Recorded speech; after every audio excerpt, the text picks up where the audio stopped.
Welcome back to Just 5 Minutes. We took a week off for Mother's Day, and happy Mother's Day to those I didn't get to say that to. Welcome back to Just 5 Minutes with Jay and Neely. I'm Jay Billy, the proud principal of Ben Franklin Elementary School here in Lawrence Township, New Jersey, and I'm here with my partner today. I'm Neely Bartley, and I am a middle school technology teacher and digital learning and innovation coach in Natick, Massachusetts. And we are so happy to have a guest with us for the first time on Just 5 Minutes, which will not be 5 minutes today. And that is Dawn Harris, author of Plan Like a Pirate. And we would have had her here with us anyway, because she is such an incredible leader in so many different areas. But recently, about a month ago, I noticed her passion for professional development, just like coming through so strongly in one of our Twitter chats. And so I connected with Dawn. I said, tell me more about your passion for PD and what she was referring to as a PD party.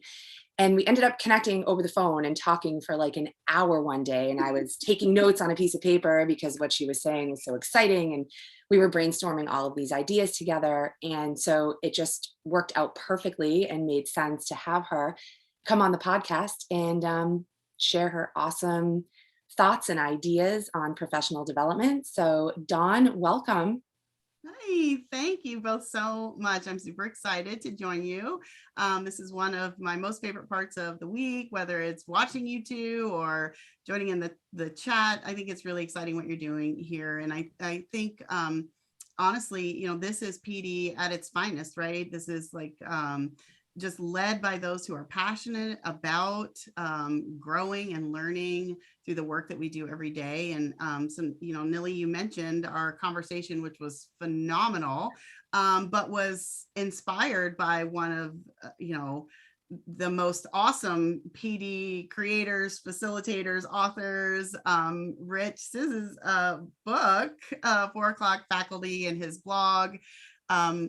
Just encountered recently a post that he had shared, a tweet that he had shared, really about teachers kind of taking back PD, right? If the PD isn't working for them, to generate it. And so, as an educator, I'm in my 10th year in the classroom, but I'm also a lifelong learner, and something that I've been passionate about is just continuing to stay in the classroom myself. I'm presently working on a gifted intervention specialist certification. I have a master's in education, but I have an EDS in curriculum instruction and professional development. And there are probably going to be more after that, just because it's something that's really important to me, and something too that we've talked about, that I wrote about in Plan Like a Pirate, and it's really taking control of your own professional growth and learning. So that's been really important to me as an educator, because when we show up as our best selves in the classroom, the kids are going to show up as their best selves in the classroom.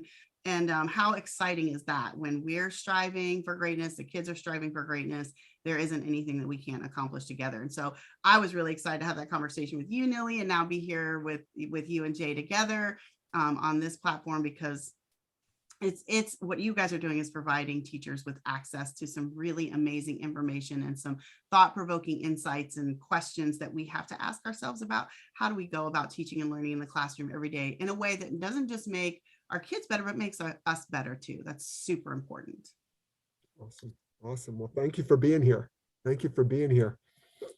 So Dawn, tell us a little bit about like your favorite PD that you've been to recently. Oh gosh, my favorite PD that I've been to recently. Oh, that is a tough one. I've been to a couple of different virtual conferences. I was actually at an in-person. I was actually at a workshop recently for some gifted coordinators for the state of Ohio. And we got to hear some really engaging leaders in the field speak about the research, right? And I think for me, engagement is important in a workshop, right? Allowing teachers the opportunity to, practice what they're learning. But I also think, and I may be kind of nerdy in this way, forgive me, but I love the research. What is it that we're looking at in terms of what's happening really in the classroom? What are people trying out that they can show us that are working? And so I really love being in that space. So that workshop for me was pretty exciting, in that we got to see some kind of tried and true things in the classroom that are working. And I enjoy that a lot myself. That's awesome. I love, as things are getting better from the pandemic, I love being able to get together with people who just bring me so much energy. And Neely's heard me talk about this before, like being in places where people are excited to not only be because we're finally together, but also to learn together and be together. You know, as we talk about PD, you know, as a school principal, I try to embed some type of PD into my staff meetings whenever I get the chance to meet with my staff. Unfortunately, oftentimes my staff meetings are hijacked by mandates from up above, and I lose time because I feel that's the really time where teachers get to talk to each other. Lots of times they're stuck in their classrooms and they become silos. And I feel like whenever they get a chance to talk to each other or see each other, that's some of the best PD that our teachers can have. I oftentimes, if we have 10 or 15 minutes, I've stopped, you know, ended the meeting and I say, okay, go visit each other's classrooms and just see what they have on the walls and the boards, you know, and people come back with ideas that they can use in their own classroom that they didn't even know were happening in other classrooms, because teachers are so engaged in what they're doing with their kids every day. And sometimes it's hard to get out. So just taking that time to do that. I've also had 15 minutes left, and I'll share 6 different podcasts and say, okay, boom, listen to one, you know, and try to just get one thing from these podcasts. But like I said, I think that teachers, well, you know, you use a John Meehan quote in your book about the most powerful resource that all teachers have is each other. Yes. You know, and it's there, like you just said, it's happening in our schools. And if teachers just get a chance to see each other, they can learn from each other, and it makes us a better school. You both just hit on 3 such essential points, because I've been thinking about this morning, you know, right after, well, during the walk with the dog, and then of course afterwards, what, you know, I think about in my experience with PD and both attending PD and having opportunities to lead and co-lead, right? Because there's all these different perspectives when you're thinking about professional development. And 3 points that I just want to mention is that when we talk about the people experiencing something together at the same time, right? Getting out of the classrooms and being together, that's huge, right? So having that moment to talk to each other instead of feeling isolated, to come together, to have these conversations. You know, Jay said it in a quote. I think Tony Sinanis also talks about how there is nothing more important than teachers collaborating with teachers, just those conversations, right? That's huge. The choice, even over the podcasts and visiting classrooms and deciding even where to go and what to listen to, is also huge. And then Dawn, evidence, right? We don't want people just preaching at us, you should try this, you should try that. The evidence is so key, whether it's a video of students in action doing something from your classroom, whether, right, you know, it like instructional rounds, right, whether people are actually visiting each other's classrooms and seeing it firsthand. One thing that I know we talked about earlier that a former principal of mine did was make sure that every single staff meeting, and I know that things come up, Jay, like you were saying, right, but it's such an important time to come together, that a teacher shared a classroom experience at the beginning of every single staff meeting. And something that my principal did that I don't know how she did it was called a 5-minute share, kind of like just 5 minutes. And as you know, it goes over. And she read it. She watched the people in the room. She watched the level of engagement and the interaction, and had this way of seeing like whether she should just run with it and save whatever was going to come up on her end from the staff meeting for a later time. And it was really, my principal does that now too. I always honored and remember that, because as I said, that evidence piece of people getting to see what's actually happening in the building is huge. I just wanted to mention that because those 3 points were awesome. That's Yeah, awesome. that's Awesome. exciting. I think if I can just say too, you know, I don't think educators should wait for someone to bring them a PD opportunity. You know, there are a lot of things that we can do in the building. We've used pineapple charts before, which are phenomenal to give educators the opportunity to get in other classrooms, and we've had things shared out at PD. You know, but I think at the same time too, we are professionals, and we can inquire with our peers about what's going on in your classroom, are you doing something fun? If you have that relationship within your professional learning community, you should be able to reach out and say, hey, listen, what is it that you're doing that is awesome that you want to share? Because I want to learn from you. Right. This is about us learning from the people that we respect and we value, what they're doing in the classrooms of kids. And so we all have a plan period every day, right? We can find out what's going on in the building. We have those relationships. And if we don't, we should form them. And so I was sharing with Nilly that one of my goals going into the next school year is going to be to find ways to connect on a larger scale with my peers in a more informal setting, but to learn in a really fun and energetic and engaging way. More so than just like, let's show up in the media center and you tell us about this. Like, just how can we incorporate learning about our own professional and grow in a professional way and in a setting that everybody wants to put it the Teach Like a Pirate way, run into, right? The lead and Teach Like a Pirate, all the pirate way we know, like everybody wants in. How do we structure PD in that way? And then how do we form partnerships with administration in our buildings that allow teachers to have that kind of autonomy and control over the professional development process?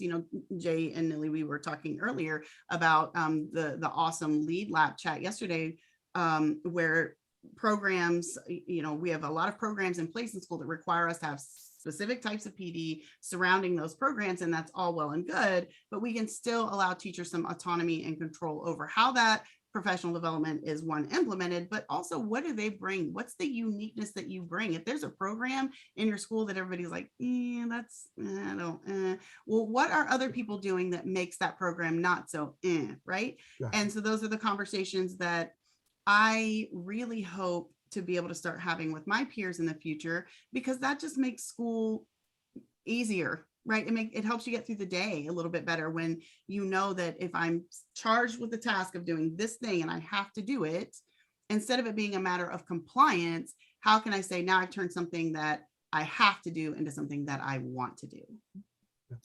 And I say just go for it, right? Because when I that's something that's so cool. And this is why I feel like we can talk about this forever. And I know, Jay, you're like ready to go. I want you to talk so badly. I'll be quick. But one of the things that, all three of us write about in our books is this passion for not just PD, but how that helps shape our culture. And whether it is coming from the passion of the administrators, like Jay, you're so amazing at professional development, right? Or whether it's staff members coming together and launching their own EdCamp style PD and seeing who shows up. I mean, eventually people will get on board if enough people are there to show the power in something we're doing from whatever role we're playing. So one of the coolest things that ever happened is a few colleagues of mine and I, a few years ago, launched an EdCamp style PD and 20 people came. One of them was my principal, and she stayed for every session. And when teachers leading each other, staff members leading each other becomes the norm in whatever setup you have before school, during school, after school, then what ends up happening is that not only do people catch on, it becomes the norm, right, for us to then extend that to students. If we can lead each other from our roles, why can't they lead each other and why can't they lead us? Right. So that's something that I think is super powerful. And I will give my school, Wilson Middle School, and my district in Natick a shout out, because I have to say that one of the things that we do really well is so much of our professional development and a part of our staff meetings are workshops run by our staff members. And just recently we had a whole PD afternoon run by students. Awesome. And when that happens, it's a real shift in learning. And I just wrote about this recently because you could feel it in the room when students present at, outside of district conferences and things like that. People are really impacted. And I remember sitting in an audience saying, wow, this is such an incredible PD. These are kids, like they were awesome. But to see it happening in your own building, surrounded by love, because these staff members and administrators know you and they're sitting in the room with you, it's not just a presentation, it's a partnership that forms. And we are going to them as experts. And that changes everything. So when we can get to that point, it's really powerful. And how we get there, I feel like is really in our hands. So I'm really excited for you, Dawn, and I want to partner with you in all of this and talk to you as much as possible.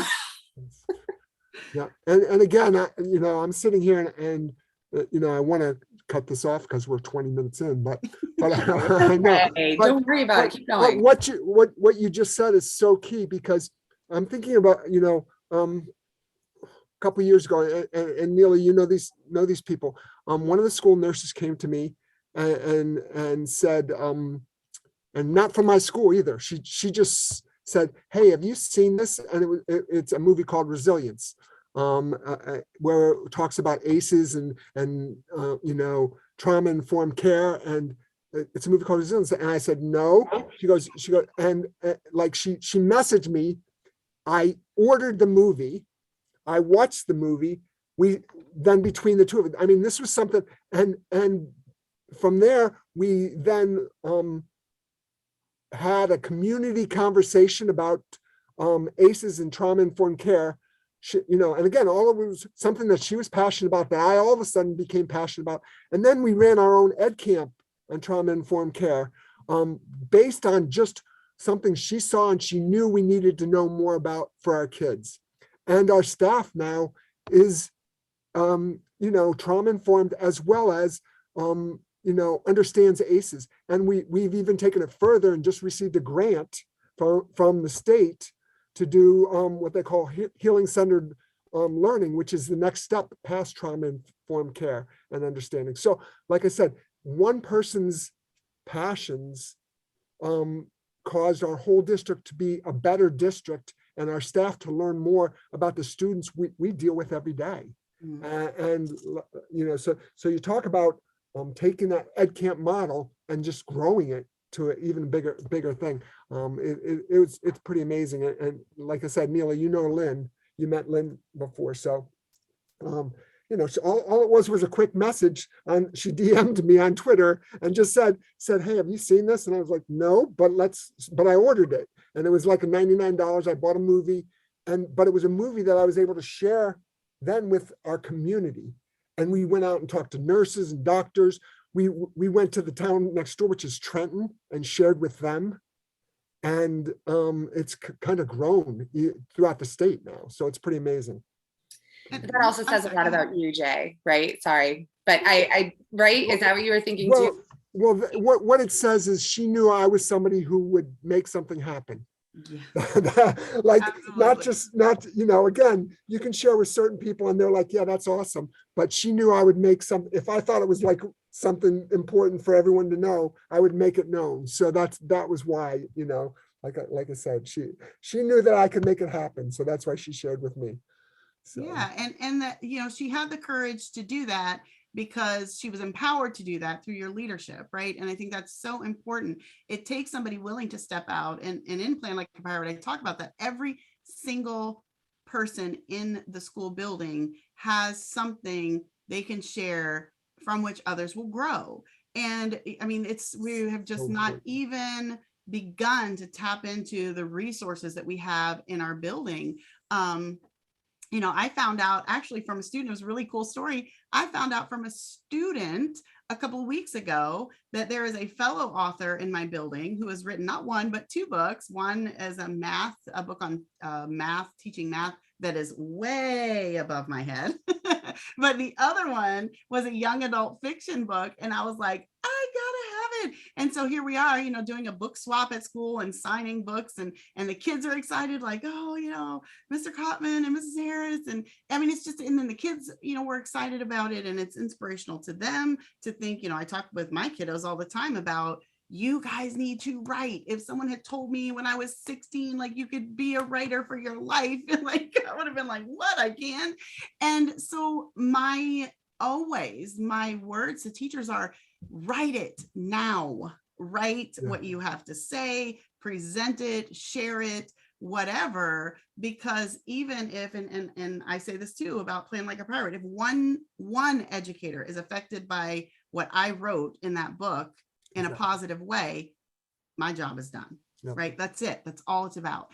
And so, we have to be courageous in sharing that because I think what a lot of teachers fall into is this kind of trap that this is the way it has to be, and this is how school is. And, it's not ever going to be anything more. But every single day I find new adventure in every day just by really diving in and trying to figure. I learn more from my kids every day than anything. They're always teaching me something new. And I think it's important, Nellie, like in your district, that they're, you're tapping into that. And so many districts are doing that. But we have to be courageous in vocalizing and being confident in our abilities and what we know and what we can share. Somebody's waiting for you to do that. Somebody really is. There's somebody out there struggling, and there's something that is going to benefit them. And so the sooner we have the courage to get that out, and administrators who are empowering their educators to do that are phenomenal. And I had shared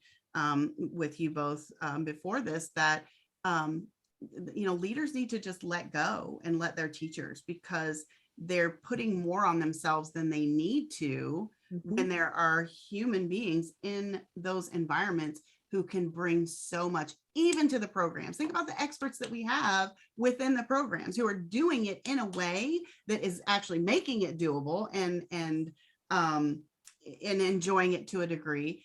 Let them lead that learning. There are just too many people out there and who would be ready and willing to do it when asked or called upon. We could go on and on. No. You just led me with so many more thoughts. My only last thing is, kind of like leading PD with courage is also, leading with heart, and to just remind, like what we talked about before, to just remind administrators out there that people have a lot going on. And people are overwhelmed, and they were overwhelmed before COVID. So when we are faced with horrific things happening in the country and in the world, we need to grow in how to learn and teach those things with our students and make them a part of the change, how to understand what's going on, how to bring conversations to our students and to each other is so essential, because I feel like everybody needs it, and it's relevant, and it's on people's minds anyway. Yeah, I agree, Nellie. And I think I've had some recent conversations with folks, even yesterday, doing some new work with Charles Williams and Hedrick Nichols. We had a discussion yesterday about taking equity off the back burner, right? And equity, a lot of people have, there's been some conversation about DEI and equity work and anti-racism education, that being buzzwords and so forth in education. And, the thinking was that's not the case, right? The thinking is that is not the case. These are very, very important things. But when we let current events and we let issues related to equity and inclusion and creating a sense of belonging at school kind of slip to the wayside, and not making that a part of the conversation, and not allowing educators to engage in those conversations, not just with themselves, between themselves, but, with students as well, it can be detrimental overall. It says a lot about the priorities and what we make a priority in our schools, and it's challenging, and it's scary, and it can be messy, in the words of Vicki Olatunden, doing this kind of work. But we can't let that get in the way, and we do need to make sure that those things are part of the PD. And again, I would just say that there are people in your building who may be comfortable with that, people who may not, and we just need to work to address those needs. I am so incredibly lucky to be in a district and in a building where the majority of our professional development, ever since I've been there, is around equity, anti-racism education, implicit and explicit bias, culturally responsive teaching, learning from the experts in our buildings and in our district. And I think that is the area in which I've grown the most. And also, even if it can't be with everybody in the same room, an administrator in our district or our buildings, when something happens, putting something out there, sharing a message with the community, making it priority, and giving us resources, again, on how to bring this to our colleagues and students. So I want to make sure, it's clear that I say that having come from a district where I feel that this is at the heart of our work. You're exactly correct. And that, there are many, many districts who are doing the hard work, and it's appreciated. and valued and necessary. And I think that's the last thing that I would say is this is necessary work. When we think about PD, yes, it can be as fun as we want it to be when it's time. But then there's also a time where we need to say, hey, you know what, this is serious. There's some learning that needs to be done. Who are the right people to be facilitating that, and who's willing to step out, encourage, and do it? And that's where that leadership from the top is going to be essential in making sure that that happens. Wow. Wow. You guys, wow. Well, I thank you for joining us today, Dawn, on Just 45 Minutes with Jay and Neely. A special You'll guest. never have another guest now, Our right? special Somebody guest, like- No, you Dawn come Harris. back every No, time. no. Thank you so much. Like I said, there's so much to process there. I just want to thank you. Thank you for your thoughts. We could we could go on and on. I know Neely has so much to say on this too. We really appreciate your thoughts, your expertise, as well as your passion for this work, Dawn. So thank you for being here today. Thanks. Neely, anything to say goodbye? Well, Jay, it's very hard for me not to give you a shout out. A lot of the work that we're talking about and professional development we're talking about, like, is possible because of administrators like you. And like my administrators, I have to say, that. I mean, I think the world of them. I'm so Mhm. lucky, but you build that yes culture, right? And you are so passionate about what you do that the teacher that texted you 5 ideas for something on a Sunday, I mean, that says a lot about you and the kind of culture that you create where all of this work can happen. So that is my goodbye. Thank you. All right. Thank you, Dawn, so much. And Thank you we'll do so a much. Twitter chat next week, right? Yep. Yes, absolutely. All right. All right. Looking forward to it. Thanks. Thank you. Okay, she's gonna stop the recording. Yeah. Oh, shoot. It didn't record. Ha, just joking. Hold on.